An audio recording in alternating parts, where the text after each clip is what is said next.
اس بات میں کوئی شک نہیں کہ سید سبط الحسن المعروف ڈبل شاہ ایک فراڈ تھا، جسے پاکستان کی عدالت نے مجرم بھی ڈکلیئر کیا اور سزا بھی دی۔ مگر اس سارے معاملے میں ایک حقیقت یہ بھی ہے کہ جدھر اس نے بہت سارے لوگوں کا پیسہ کھایا، وہیں سینکڑوں ہزاروں ایسے لوگ بھی تھے جنہیں وعدے کے مطابق مقررہ ٹائم کے بعد ان کا پیسہ ڈبل ہو کر ملا بھی۔ اب ڈبل شاہ کے پاس ایسا کیا جادو تھا یا کون سی پیسہ بنانے والی مشین تھی جس سے وہ پیسہ ڈبل کر رہا تھا؟ کیونکہ ایسا پاسبل نہیں ہے کہ اس نے سب کے ساتھ ہی فراڈ کیا۔ ایسا ہوتا تو کبھی بھی 15-20 ہزار روپے کمانے والا ایک معمولی سا اسکول ٹیچر اربوں روپے اکٹھے نہ کر سکتا۔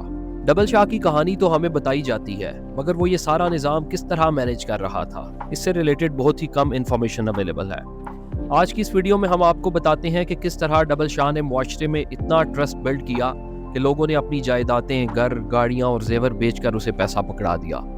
مزید ہم آپ کو یہ بھی بتائیں گے کہ کس طرح آج کے دور میں ٹیلی گرام ایپ کے ذریعے ہونے والے فراڈ ڈبل شاہ کیس سے مماثلت رکھتے ہیں۔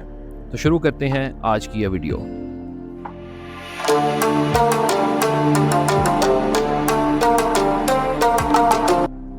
ویورز، سید سبط الحسن چاہے ایک چھوٹے سے شہر کا ایک معمولی سا آدمی تھا، مگر یہ ایک حقیقت ہے کہ وہ ایک ایول جینیس تھا، جس نے نہ صرف ان پڑھ بلکہ پڑھے لکھے ڈگری ہولڈرز کو بھی مجبور کر دیا کہ وہ اسے پیسہ دیں۔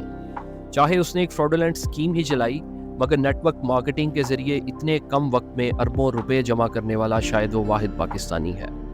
وہ پاکستانی قوم کی نبض جانتا تھا کہ یہ لوگ محنت کیے بغیر ایزی منی کمانا چاہتے ہیں، اور یہی چیز کو سامنے رکھتے ہوئے اس نے ایک ایسا سوشل ٹرسٹ ڈیولپ کیا کہ لوگ بوریاں بھر بھر کے پیسہ اس کے پاس لانے لگے۔ اس نے اپنے کام کی کوئی ایڈورٹائزمنٹ نہیں کی، کوئی اشتہار نہیں چلایا اور نہ ہی کوئی بلند و بانگ دعوے کیے۔ اس نے یہ سارا کام لیا لوگوں سے۔ اپنے محلے کے ایک آدمی سے اس نے کچھ پیسے لیے کہ 15 دن بعد مجھ سے 2 گنا واپس لے لینا، اور وعدے کے مطابق ڈبل پیسہ واپس بھی کر دیا۔ بس ادھر سے سلسلہ شروع ہوا نیٹ ورک مارکیٹنگ کا۔ اس آدمی نے اپنے 2 جاننے والوں کو بتایا، ان 2 نے 8 کو بتایا، ان 8 نے 20 کو بتایا، اور یوں یہ سلسلہ شروع ہوا جو وزیر آباد سے بڑھتے بڑھتے گجرانوالہ، سیالکوٹ، منڈی بہاؤدین اور گجرات تک پھیل گیا۔ ویورز، اب مزے کی بات یہ ہے کہ یہ 3-4 شہر جو وزیر آباد کے آس پاس ہیں، یہ پاکستان کے امیر شہر ہیں، جدھر لوگوں کے پاس ٹھیک ٹھاک پیسہ ہے۔ لوگ پیسہ لاتے گئے اور ڈبل پیسہ لے جاتے رہے۔ سوال یہ ہے کہ یہ سب چل کیسے رہا؟ ویورز، اسے پونزی اسکیم کہتے ہیں، اور اس کا فارمولا نہایت سمپل ہے۔ یہ اس طرح سے چلتی ہے کہ آپ نے شروع میں چند لوگوں کو پیسہ وعدے کے مطابق واپس کر دینا ہے۔ اب یہ چند لوگ آپ کے پاس مزید لوگوں کو لائیں گے، کیونکہ یہ پیسے کا لالچ انسان کی فطرت ہے۔ جیسے جیسے لوگ آتے جائیں گے، آپ ان سے پیسے پکڑیں گے اور اس سے پہلے والوں کو ڈبل کر کے دیتے جائیں گے۔ یہ سوشل نیٹ ورک بڑھتا جائے گا اور آپ لوگوں کے پیسے ہی دوسرے لوگوں کو دیتے جائیں گے، اور ایک ایسا سرکل چلا دیں گے کہ جب تک آپ پکڑے نہیں جاتے آپ کو کوئی نقصان نہیں ہوگا۔ نارمل انویسٹمنٹ بزنسز میں ایسا ہوتا ہے کہ آپ کسی کمپنی یا بینک کو پیسہ دیتے ہیں، وہ اس پیسے سے کوئی بزنس کرتا ہے اور مہینے کے بعد پروفٹ کا کچھ حصہ آپ کو دیتا ہے اور باقی خود رکھ لیتا ہے۔ مگر پونزی اسکیم میں کوئی انویسٹمنٹ نہیں ہوتی، بس پیسہ ایک ہاتھ سے دوسرے ہاتھ جا رہا ہوتا۔ اس اسکیم کے تحت جلدی آنے والوں کو تو پیسہ مل جاتا ہے، مگر جو لوگ جتنا لیٹ آئیں گے ان کو پیسہ ملنے کے امکانات بھی کم ہوتے جائیں گے، کیونکہ جدھر آپ پکڑے جاؤ گے ادھر یہ سارا نیٹ ورک دڑام سے گر جائے گا اور سب لوگ سڑک پر آ جائیں گے۔ سید سبط الحسن نے بھی کچھ ایسا ہی کیا۔ اس کا ٹرسٹ بلڈ ہو چکا تھا، روزانہ کروڑوں کے حساب سے پیسہ آ رہا تھا، جس کو گننے کے لیے جب لوگ کم پڑ گئے تو اس نے پیسہ تول تول کے لینا دینا شروع کیا۔ ڈبل شاہ کا کاروبار جب بڑھ گیا تو یہاں اس نے سہارا لیا پیرامڈ اسکیم کا۔ اس نے ہر علاقے میں اپنے ایجنٹس رکھے جن کو وہ کلائنٹس لانے کا کمیشن دیتا تھا، اور یہی لوگ اس کے پاس روزانہ کے حساب سے لاکھوں روپے لا رہے تھے۔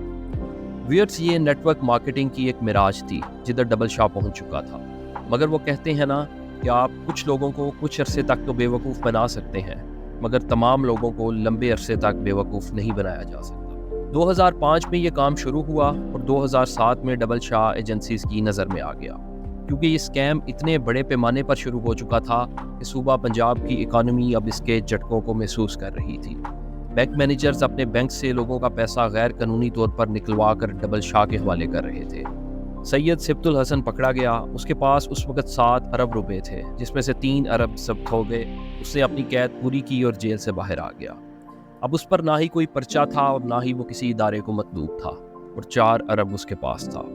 مگر قسمت کی ستم ظریفی دیکھیں کہ جیل سے رہائی کے صرف 16 ماہ بعد ہی اسے ہارٹ اٹیک ہوا، اور وہ یہ 4 ارب اسی دنیا میں چھوڑ کر سفر آخرت پر چلا گیا۔ یہ سادہ لوگوں کی محنت سے کمایا ہوا پیسہ تھا،